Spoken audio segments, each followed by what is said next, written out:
children in the audience, so I can't share any of them with you, but as far as I know, the statute of limitations has run out, so we're okay. One of the things Sean was dealing with today with Juan Williams says, well, you're demonizing the president. Sean called him a socialist. You're demonizing the president. I thought he was just describing him myself. But let me ask you this question. If Juan is upset and considers calling Obama a socialist to be demonization, then isn't he admitting that socialism is demonic? Or is it just me? And then there's our Speaker of the House. Well, it's crying time again. You know, I was willing to go along with 38.5 billion until I found out it really wasn't 38.5, it was 20. And then I found out it was 352 million. And now I find out that it's an increase of 3 billion. This will be known as Boehner's boner. I mean, this is like denying Michael Moore one Twinkie a month. And here comes the debt ceiling. Oh, the warnings are out. Apocalypse now if the debt ceiling is. First of all, how is it a ceiling if you can move it? Will somebody please explain that to me? You know, it's like me saying 1,400 calories. That's it. That's all I'm going to eat. Except tomorrow it's 18. And if I go to dinner someplace where the food's really good, well, I'll make it 48. Let's hit the debt ceiling. Let's do it. I mean, look, these guys did not play the government shutdown card because they chickened out. Okay, fine. And not only that, they telegraphed that they weren't going to use it, which of course gives the other side an advantage. I mean, if the other side knows what you're going to do, or in the case of war, when you're leaving, is pretty much their ball game. So I think it's important now to hold this card and to hold these people feet to the fire. Look, if we hit the debt ceiling, we still got enough money to last until July anyway, so it's not that big of a deal. And as Charles Krauthammer said, so what? Let's try it. Let's hit the debt ceiling and see if the world comes to an end. And if it doesn't, then maybe we can think of things in a whole new way. They won't be able to hold the armed forces hostage either. Exactly right, sir. Let's hear it for him. He's right. He's in here with me. No, but seriously, there's no reason why the world has to come to an end. Let's find out. Because look, 2 or 3 days at hitting the debt ceiling, a week, 2 weeks, is not the end of the world. Let's see what happens. You know, Geithner says, oh, it's going to cause a worldwide recession. I got news for you. You already caused a worldwide recession.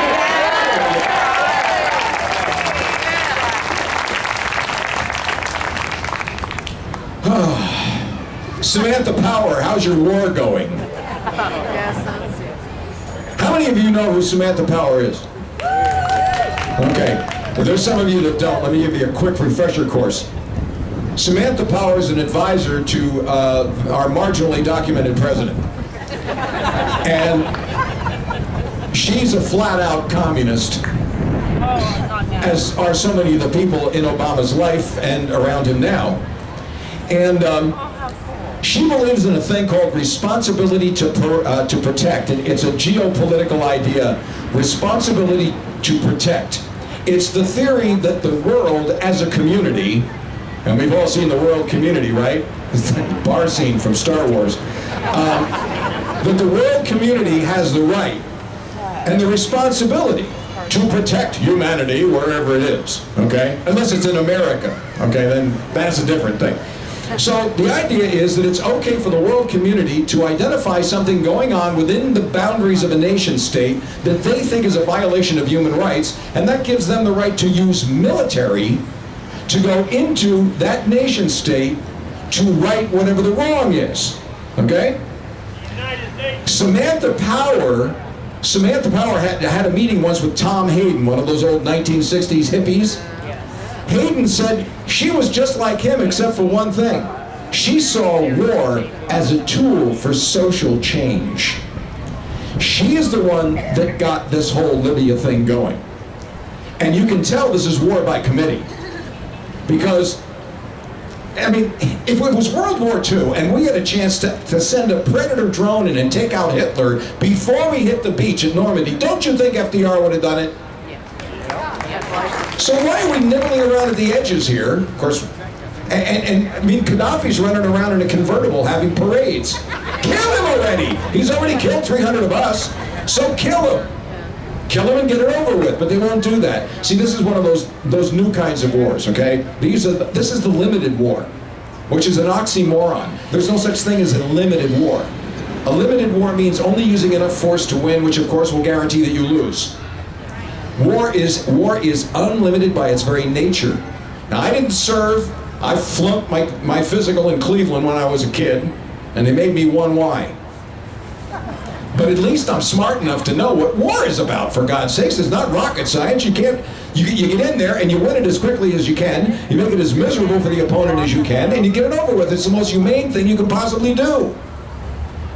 Well, what we're seeing now is progressives running a war. And people are being killed on both sides. People are being killed. They're making third world rubble bounce at the cost of about $800 million. In the meantime, Gaddafi's running around in a convertible. I mean, what's wrong with this picture? Have you seen the progressive budget? Has anybody seen the Progressive Caucus's budget? No, see, the Progressive Caucus, in other words, the Communist Party USA inside the Congress. Yes. The Progressive Caucus has got their own budget. It calls for a 47% tax rate on people making more than $200,000 a year. Now, of course, if you protest that, they'll say to you, but what about those Wall Street fat cats? What about those millionaires and billionaires? Well, I got news for you. There's only a handful of billionaires and maybe a few more millionaires, but somebody answer me a question. Why should we have to raise taxes on all of these businesses that you see around here who are just hanging on by a thread? Because that's who really gets it. That's who gets the shaft. The millionaires, billionaires, Wall Street fat cats is a shibboleth that's supposed to distract you from the truth. And the truth is they want to control you, and the more they tax you, the more they can control you. And the bottom line here is these people don't even understand economics, because if they did, they'd lower taxes and they'd end up with more money for their social programs. The only problem is there wouldn't be anybody around that wanted their social programs, because everybody would be prosperous. And that's the last thing a progressive wants. They don't want prosperity. They want you to be destitute. They want you to be in need. They want you to be desperate. They want you to look to them as the solution to your life, or to your, I mean, it's insane, but they've been doing it for 100 years. They've been doing this as Woodrow Wilson. We've got to make a decision, folks, and one of the things that the Tea Party, and you are the Tea Party, and they are scared to death of you. You have no idea how scared our marginally documented president is of you guys. By the way, did anybody hear, did you hear what Obama said today when he didn't know people were listening? You all heard that? All right, I'm not going to repeat it for you. You can catch it on the news, or you didn't hear it. All right, hold on a second. It's kind of windy up here. One of the guys from CBS News was listening to the feed, and after all the other reporters had gone away, Obama didn't know the mic was open. And let's see, who was it? CBS Radio, Mark Knoller. So Obama's sitting there, and he says, you know, I said, you want to repeal health care? Well, go at it. We'll have that debate. Well, you're not going to be able to do that nickel and dime and meat in the budget. You think we're stupid?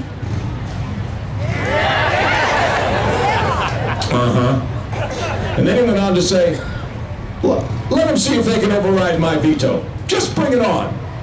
This guy's pretty cocky. I like the line that says we'll have that debate. Why didn't we have the debate before it got shoved up our didn't have the debate because we weren't invited to the debate.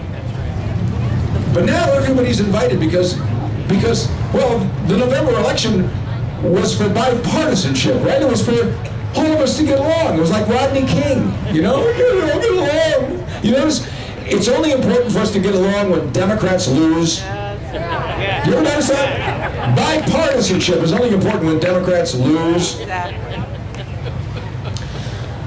We have many things on our plate. We are being attacked from every direction. The world is starting to beat up on us because we're a paper tiger now, thanks to our marginally documented president. We are a paper tiger now, like we were during the Carter administration. As a matter of fact, the term paper tiger became so popular during that time that there was a hit song called Paper Tiger, which, by the way, I use on the air from time to time. We're being attacked from many different directions. There are people out there who refuse to understand that liberty is the solution to the human condition. They see it as racism or homophobia or whatever label they can throw at it. They hate it because it means they're not in charge. You see, the people, the royalty of the world will always be with us. I mean, you can call it what you want. We used to call it the divine right of kings. Now it's the divine right of bureaucrats. But one way or the other, it's the divine right of somebody, and that somebody ain't you. We have an opportunity here to change things, but it's more than an opportunity. It's a desperate responsibility because we may not ever get this chance again. This is why you must not back down. It's going, if the Republican Party...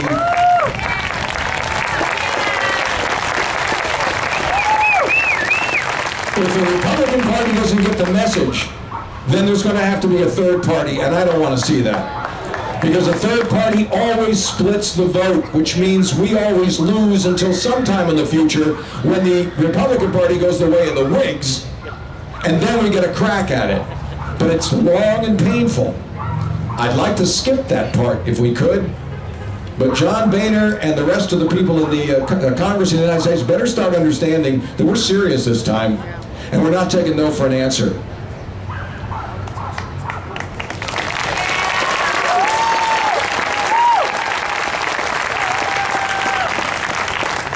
We have a government that's absolutely lawless.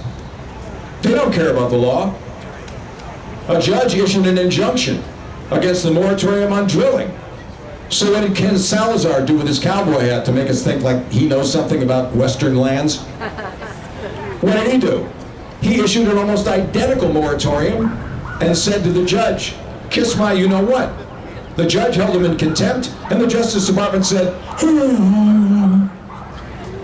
they ignored it. We have a judge that said Obamacare is totally and completely unconstitutional and not severable from any other part of the entire bill, and they said, let's see, it's time to get that thing rolling. This country's become lawless. We got to decide, are we a country of laws or are we a country of men? Right now we are a country of men. We are what Thomas Jefferson feared. And by the way, we're being attacked by radical Islam too. That's another one. And every time, and make no mistake, ladies and gentlemen, there's a bunch of people out there that want to see Sharia law implemented in this country. No, it won't be done to you. It won't be done to you, but it'll be established within Muslim enclaves. And there'll be just enough liberals out there to give it to them. It'll be a parallel legal system, but it's only for where we live, like in Dearborn and stuff. And then eventually, well, you know, our people go outside of Dearborn, and they're really offended by those piggy banks at the bank that you're giving away. Could you stop doing that? And that's the way it's spread in Great Britain. It's the way it's going to spread here. You have got to understand that this is just as much of a threat as the left is, and frankly, the left and radical Islam are working together. They both have the same goal, to destroy Western civilization in general and the United States of America in particular. The problem is the liberals are too stupid to know that they're playing with fire, because when it's all over and said and done, they're going to be the first ones to get hung.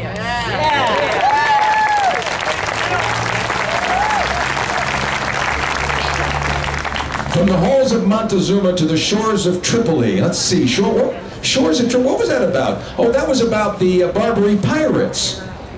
Not one more dime of tribute, said Thomas Jefferson. So he decided to send the Marines, the boys from Tun Tavern, decided to send these guys over to the Mediterranean to take care of business, okay? So what did he do? He got himself a Quran because he wanted to know his enemy. Obama does that by reading the Constitution.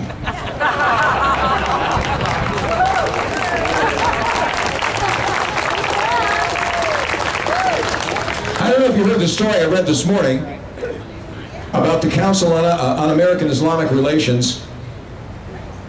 The Manhattan prosecutor was all set to prosecute these guys with care for aiding and abetting funding of terrorism, and all of a sudden it mysteriously just got dropped. We have a guy named the Turk. He's the third biggest narco trafficker kingpin on the planet Earth. Our friends in Colombia have him. Eric Holder doesn't want him. And he's got plenty to tell. So he'll be extradited to Caracas, where they'll kill him so he doesn't talk.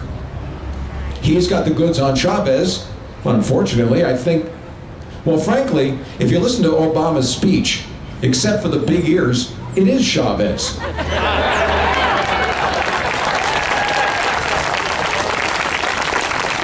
We have Mark Lloyd at the FCC, who is the diversity czar, God help us, whatever that means. Mark Lloyd at the FCC says that he thinks that Chavez's democratic, quote-unquote, revolution is marvelous, and he loves the way that Chavez handled the media. Yeah, he shut it down. This is our guy at the FCC, along with Janikowski and some of these others.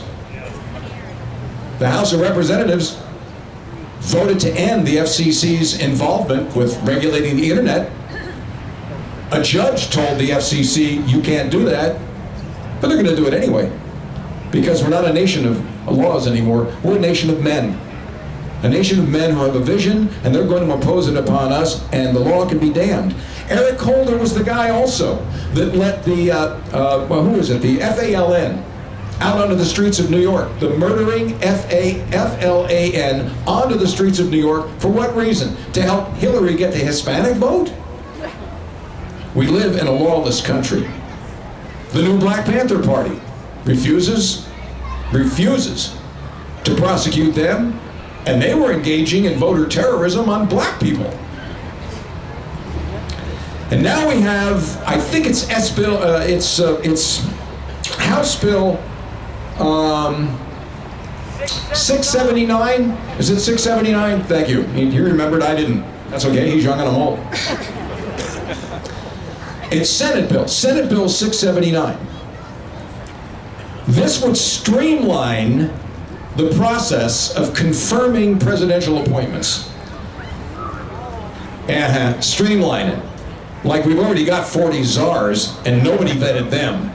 Do we really have to make it easier for Obama to put people in place in his government? Do we have to streamline it? Unfortunately, all the usual suspect Republicans have signed on to it. We can almost guess who they are. Dick Lugar, Susan Collins, Olympia Snowe, you know, the usual suspects. And Mitch McConnell, believe it or not. Yeah, we need to get on these people and I don't know if they understand what they're signing. Now, I can tell you the bottom line before I wrap it up here today. The bottom line on this bill, Senate Bill 679, is to make it easy for Obama to appoint people like Donald Berwick, so he won't have to recess appoint them. Dr. Death over at Health and Human Services or at Medicare. No. And the other thing is, this guy, I'm sorry I forget the guy's name, but the appointment to the ATF. This guy is an absolute raving anti-gunner. And Obama wants to appoint him to the ATF, and he knows he's never going to get him through confirmation.